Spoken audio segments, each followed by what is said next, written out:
to hit activate.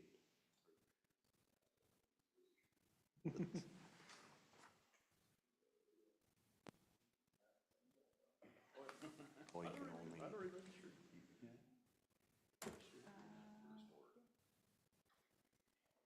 Start going off for some. Now I need it.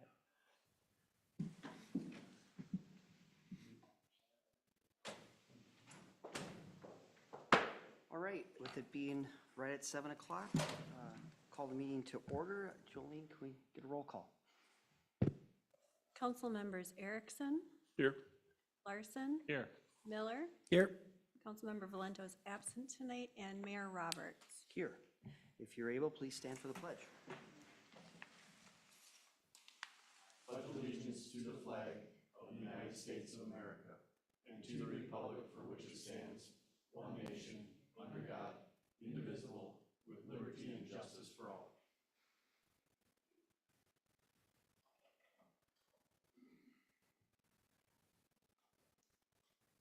Right. Can get a motion to approve tonight's agenda. So moved. Second? Second.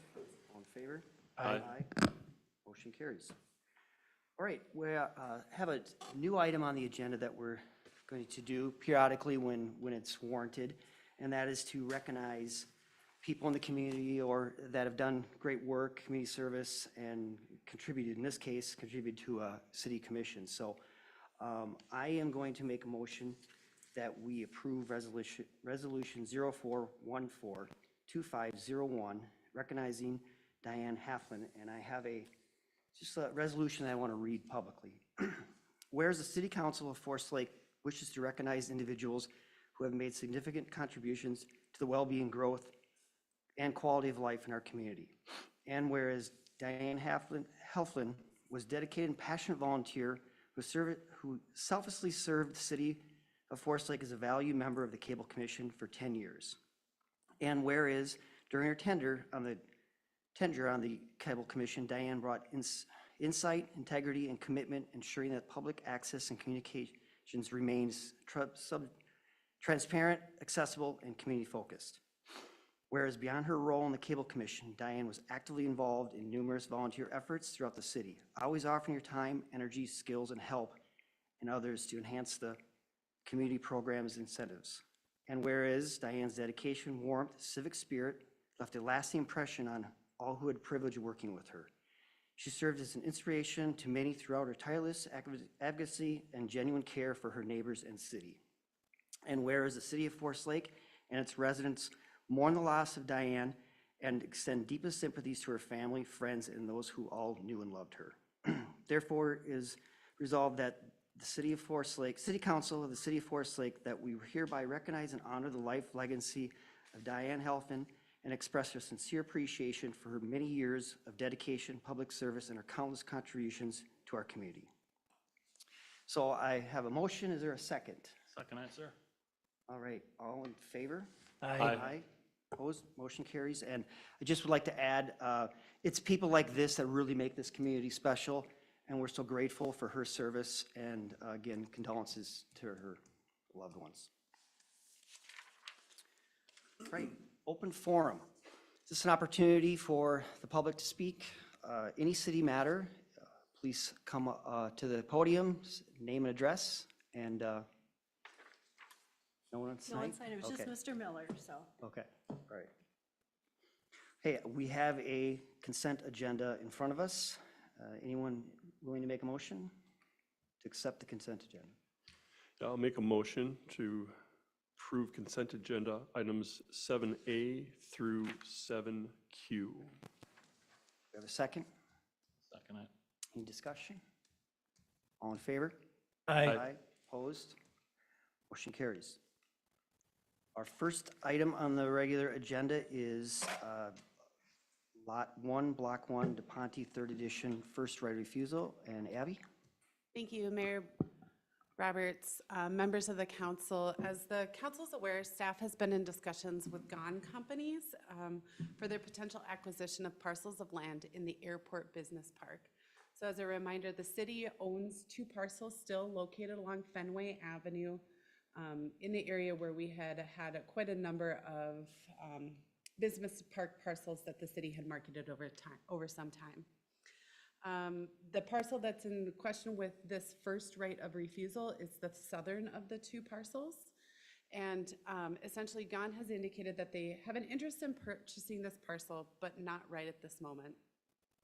Given the fact that we've had recent ownership changes with adjacent land use or adjacent landowners, we've reached out to them to talk about some kind of small area planning for this to not only meet potential city needs of commercial development, but also the potential recreation needs in the area of the athletic complex. GON understands this, and so they would like to enter into a first right of refusal with the city that would essentially allow them at no cost to have kind of a chance at making the exact same offer if we receive an offer during this kind of time period in which we're trying to do some planning. This isn't necessarily as customary, but because we have been in these long-term negotiations, we have seen concept plans for this property, and we do believe that it can develop in a commercial fashion by GON or others. But we really need that time right now more than anything to work with the neighbors on it to kind of figure out what do we really want there.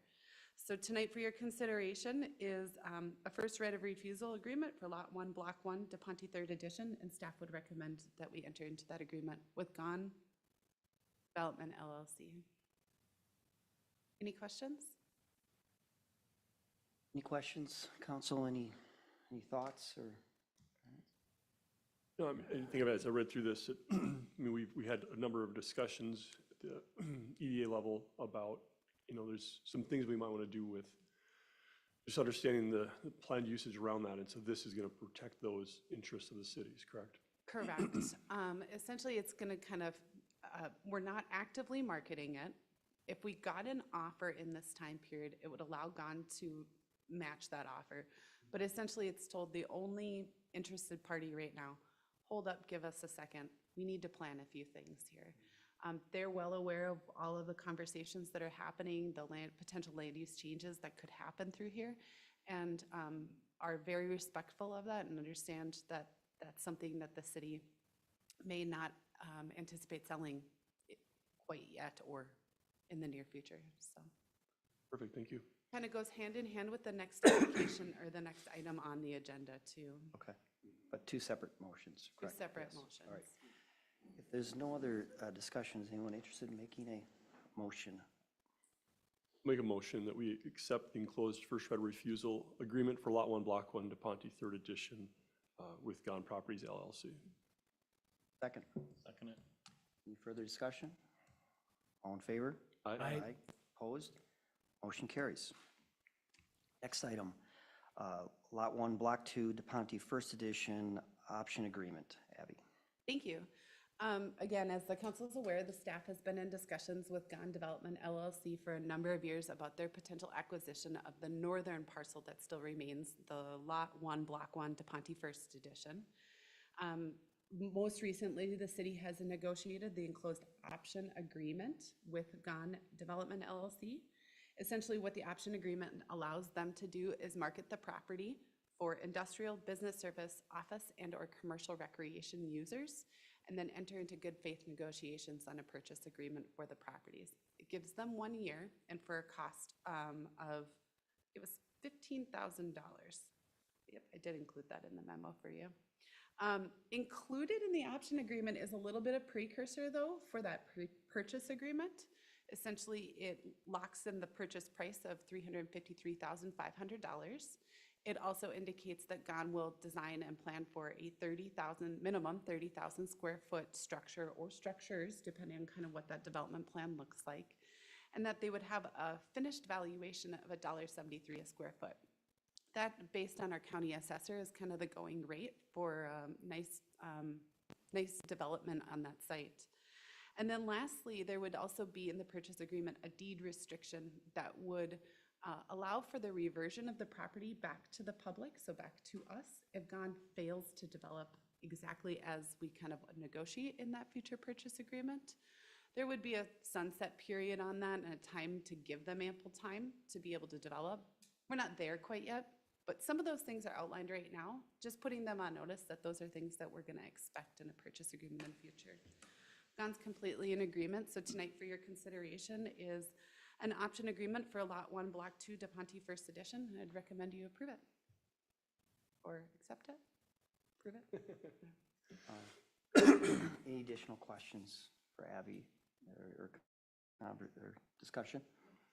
All right, anyone willing to make a motion then on that? I'll make a motion for Lot 1, Block 2, DePonte First Edition option agreement with Gone Properties LLC. Second? Second. Any further discussion? Those aye? Aye. We're all in favor. Yeah, opposed? Sorry. Motion carries. All right, moving right along here. Cryptocurrency kiosk. Amanda's gonna walk us through this. We start in 5 minutes? Okay, 5 minutes? 5 minutes, Amanda. Got it. I can do it. It just said to restart in 5 minutes on the computer screen. Thank you, Your Honor, Counsel. So tonight we will be discussing the crypto kiosk registration ordinance in your packet. Just a note, I know we've had a work session about this. Some of this material is going to be repetitive for you, but it's important that I get it onto the public record.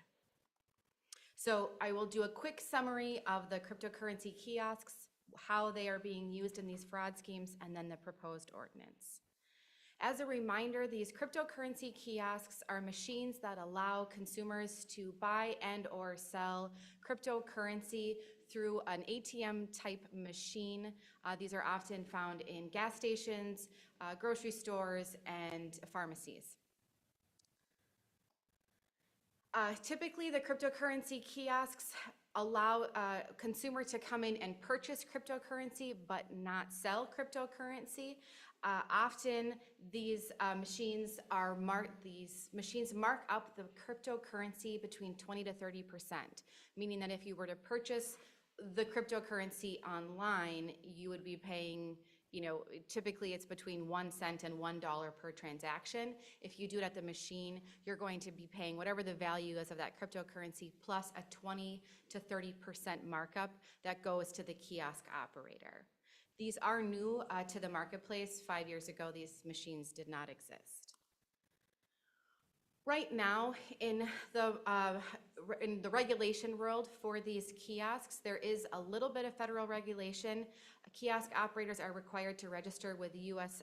Treasury Department as a money service business, but the kiosks themselves are not tracked or regulated in any way. State regulations, this last year, Minnesota legislature in the 2024 cycle did add some new legislation that requires kiosk operators to obtain a license with the Department of Commerce. The statute also requires some disclosure requirements. In other words, some disclosures that the kiosk operator needs to provide to customers that would be coming to the kiosk. It provides a daily limit for new customers and fraud protections for new customers. These state regulations define a new customer as someone who has been transacting with that kiosk for 72 hours or less. It's important to understand that the way that criminals use these kiosks, there isn't a new customer because the criminal is giving the victim the criminal's account essentially through a QR code. So under state law, no new customer is really involved in these transactions. According to the FBI, in 2023, $5.6 billion was lost to cryptocurrency fraud. $189 million of that was via kiosks. It's important to note that this is what's been reported. Typically, law enforcement estimates that about 1/3 of fraud cases go reported. Locally in Forest Lake, 2023 through 2024, we saw $300,000 worth of fraud just through our kiosks located in our city alone. White Bear Lake had $125,000 in reported fraud. And in Woodbury, from 2021 to 2024, $6.6 million in losses related to cryptocurrency fraud. That's both online and in the kiosks located in Woodbury. Woodbury was actually hired a lobbyist last year. That was part of that was instrumental in the state legislation that was passed. So just quickly as a reminder, how criminals use these kiosks. Typically, what they're going to do is they're going to impersonate law enforcement, or occasionally they will, be an investment type scheme. And they overwhelmingly prey on older and vulnerable populations, particularly widows or widowers. They will reach out to the victim.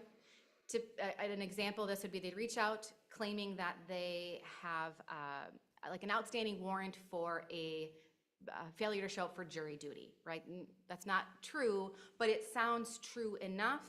Oftentimes what will happen is they will hang up during that first call and then call back from a fake,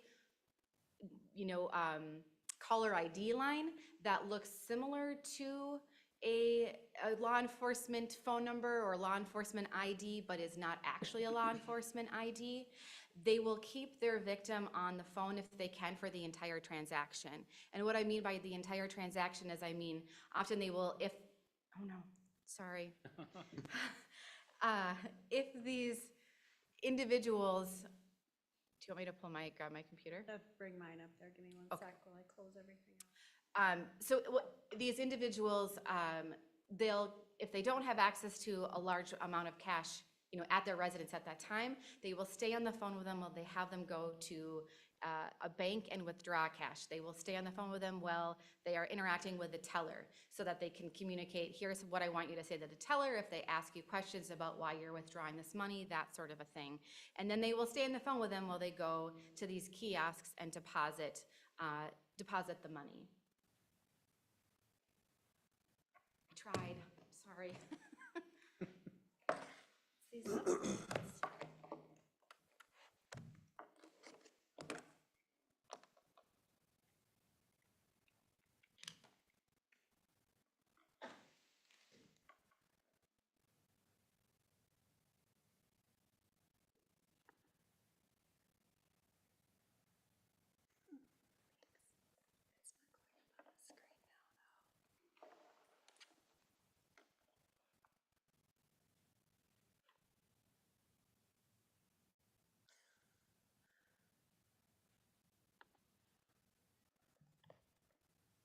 There we go. I just have to go to the, yep.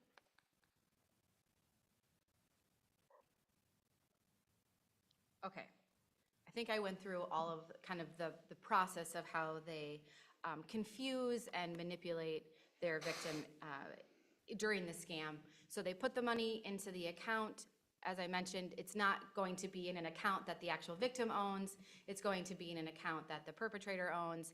And of course, within minutes, it's gone.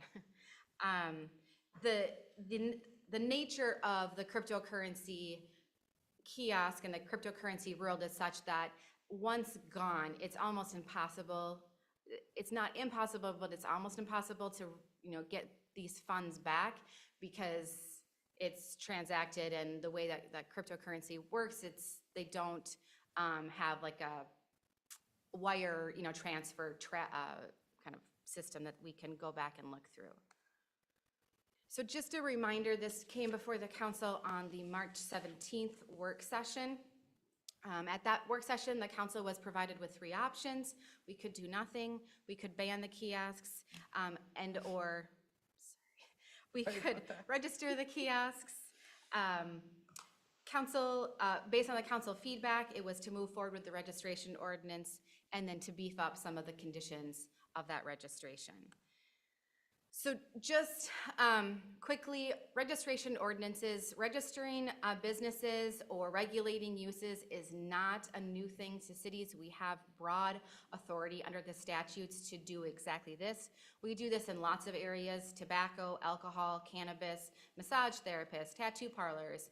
Basically, if you're a business that has an obvious public health or safety component, we have a right to have regulation around your business. These kiosks are no different. With the amount of fraud that is running through these machines, in fact, the Iowa Attorney General did a study and determined that in the machines that they were looking at, 98% of the transactions were fraudulent transactions. So when we're talking about fraud on that scale, plus the fact that we know people are bringing large amounts of cash to these machines, so there is a safety component simply with the traveling with that amount of cash, these machines are clearly something that the city can regulate. The registration ordinance that is in your packet tonight is going to really deal with the property owner, also known as the hosting business in the ordinance. And that is because the kiosk operator, those businesses could be anywhere. They could be local, they could be national, they could be international. It's difficult to regulate an entity that you can't find. But the hosting business, the Holiday gas station, the Cub Foods, the Walgreens, they're here. They are clearly in our city. So the hosting business is the entity that's required to register the kiosk. A kiosk can only be registered with the city if it conforms to the following. It needs to have the application filled out. It needs to pay a $2,000 registration fee. That is an annual fee.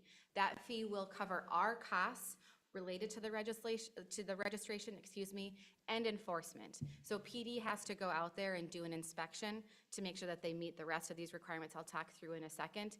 And then they're also going to be doing compliance checks throughout the year to ensure that they're continuing to stay in compliance. The PD has to do a background check to make sure that they don't have these outstanding instances of fraud and a few other things. That is why for this particular registration, the fee is so high as compared to other uses. They need to provide a copy of their valid state license for the kiosk operator. They need to provide a copy of their lease or rental agreement between the hosting business and the kiosk operator. And this is because what we have discovered is that a lot of times the hosting business gets a percentage of the money that runs through the kiosk, and so it's important to understand how they're related. They have to provide us with a copy of any additional information that they would need to provide the state for the state license. They need written confirmation from the Forest Lake Police Department that the kiosk operator has had no more than 2 instances of substantiated fraud as determined by the police department by any kiosk that would be owned or operated by that kiosk operator within the city within the past 6 months. So let me break that down just a little bit. What that means is that the police department will look through the fraud reports that they have. At this point, we have 1 kiosk that has never had a report of fraud through the machine. We have 3 other machines. They have all had many instances of fraud. So the 3 machines that have had many instances of verified fraud as determined by the police department, which is where they're going to look at the complaint, they're going to look at the information provided by the victim who comes in and determine, is this substantiated? Is there enough evidence here to substantiate this as a fraudulent transaction? And the reason that that is the test versus some sort of a criminal conviction is, as I mentioned, the individuals involved in this are not here. They are not really somebody that's able to be found by the Forest Lake Police Department and charged with a crime. So the mechanism here is substantiated instances of fraud. This matches some things that the state statute is doing. So the city is in good company in terms of sort of the measures that we're using to determine why somebody would be operating illegally, or excuse me, why somebody would be allowing fraud through their machines. And then when we met at the council level, initially it was 3 instances within 12 months, but as directed by council, that has been narrowed down. They get 2 within 6 months. The kiosk operator also needs to post a sign that the city will provide warning about the dangers related to fraud and scams. They need to have a dedicated closed circuit camera on that kiosk in a position or however the Forest Lake Police Department would like it to be. They need to provide video footage to the Forest Lake within 48 hours of request. So if there's some sort of incident there that PD would need to review. As I mentioned, past compliance checks by Forest Lake PD. So those are the things that the hosting business has to provide proof of, although obviously they're going to be working with the kiosk operator to obtain a lot of that information. In addition, if the hosting business, so the Holiday gas station, the Walgreens, the Cub Foods, has had a previous registration that's been denied, suspended, or revoked, they do not get to have a new registration for 24 months. So basically, they're in timeout for 24 months. The goal of this ordinance is really to balance the protection of the community. It's clear this is a problem. $300,000 worth of fraud in our community in a year and a half is outrageous. But we're also trying to balance that with not instituting a full ban on the kiosks. And if there is some sort of legitimate purpose for these kiosks, they can continue to operate as long as they create protections for consumers. I would note that since we've met, both Oak Park Heights and Woodbury are now considering this exact same ordinance as well. And also one note is Senator Karen Housley is aware of this issue. She's been in conversation actually with the mayor of Stillwater. So if it's something that members of the council or members of the public would like to reach out to a legislator to let them know, she might be a good first stop as she's already learning about the problems that cities are facing related to these kiosks. So that is the end of my presentation. I have two proposed, I'm available for questions, comments, and then I do have two proposed motions. One would be for the ordinance itself, and then one is the resolution to allow summary publication. Great, thank you. Council, any questions or concerns or discussion where we're headed here tonight? No, I think it was a great summary of our conversation from the workshop. You even implemented some of the changes that we'd recommended, so I appreciate that. And I think it's a badly needed step forward. Chief, any additional thoughts on the police department's side of things? No, I think this is a fantastic step in the right direction. I want to thank Amanda for all of her work on this, and definitely Detective Nathan Olstead. So, yeah, no questions, no concerns. I would second that. Detective Olstead coming forward to you and, has got us to where we're at tonight. And thank you for your work on this. It's crazy to think about the crime or the fraud that's going on out there. And so, this is a good step without going too restrictive and like some cities are contemplating. So I think this is great. So thank you. With that, is anyone motion? I would make the motion to approve Ordinance 750 enacting City Code Title 9, Chapter 121, virtual currency kiosk registration, including the 3 attachments. Second? Second? Any other discussion? All in favor? Aye. Opposed? Motion carries. Anyone Yeah, want me to make a motion on the second? I'll make a motion for approve Resolution 04-14-2503, authorizing the summary publication of Ordinance 750. Motion and a second. I'll second it. Any other discussion? All in favor? Aye. Aye. Opposed? Motion carries. Great. Thank you again.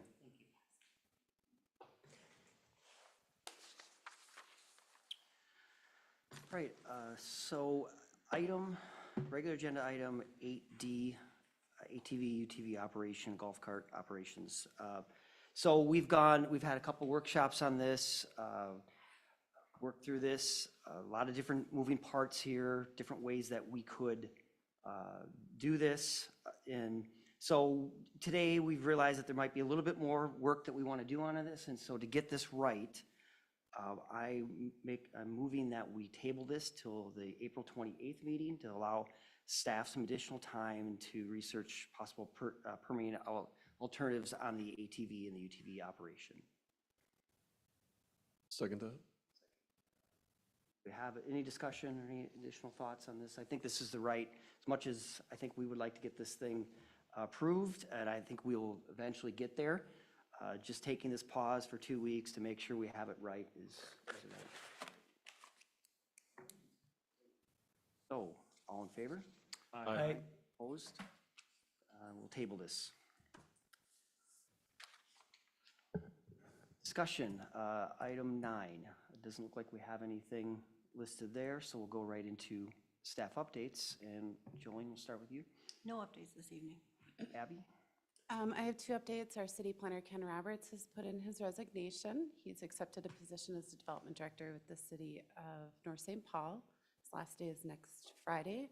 So I will be meeting with Bolton and Meigs Planning Division to look at bringing in some temporary planning services to help us through this, this time period until we are able to fill some positions in the community development department. Just wanted to let you know that. We thank Ken for his service here and his time here. He's been a wonderful asset, really helping us kind of reunite a division that was lost for a decade. And then the only other thing I wanted to let the council know, I have been asked and accepted to speak at a Sensible Land Use Coalition meeting next week, the week after the 23rd. They are hosting a Twin Cities Development Roundup where they will have 4 panel presentations of the 4 quadrants of the metro area. And each of the panels will be 4 cities in that quadrant. So I'll be speaking with Blaine, Hugo, Lake Elmo about Forest Lake and just our development opportunities, development plans, lot inventory. Already they have attendance that they anticipate greater than some of their normal monthly sessions. The last I heard that over half of the participants that appeared to have had some interest in real estate and the development community. Typically they're kind of garnered more for planners, developers, engineers. So it should be a good time to at least just showcase what we're doing here in Forest Lake and the opportunity that's available in the development community. Steve Peterson. Yeah, just one update for you. Today, our 2 new officers, Tyler Carpenter and Hunter McBride, started with us. They got a tour of the entire facility here and got to meet a lot of the staff that they'll be working with. I think it's a little overwhelming when you're a new employee, a new police officer coming in, so I'm sure they'll get through those jitters in the next few weeks, but a lot of training that's going to be going on the first 2 weeks, and then they'll be starting their true field training. So we welcome them. Great, yeah, welcome. Captain Handgraf, as long as you're here, anything to add tonight? No, sir. Okay, great. Ryan? Mayor, City Council, a few things. Just to let you know, if you haven't driven down Broadway, Washington County started that project today with setting up the traffic control. That project's anticipated to go through June 15th. Obviously, between now and that time frame, there's going to be some traffic control changes. So during the pre-construction meeting, they reiterated they wanted to get that westbound lane closure open up as fast as possible. So they'll focus on that as that project proceeds. If people are starting to ask, there's some stuff being kind of brought out to Highway 97. That project's anticipated to start June 3rd. And then this week, we have 2 bid openings that will include North Shore Trail and the local street project and the South Water Tower rehab.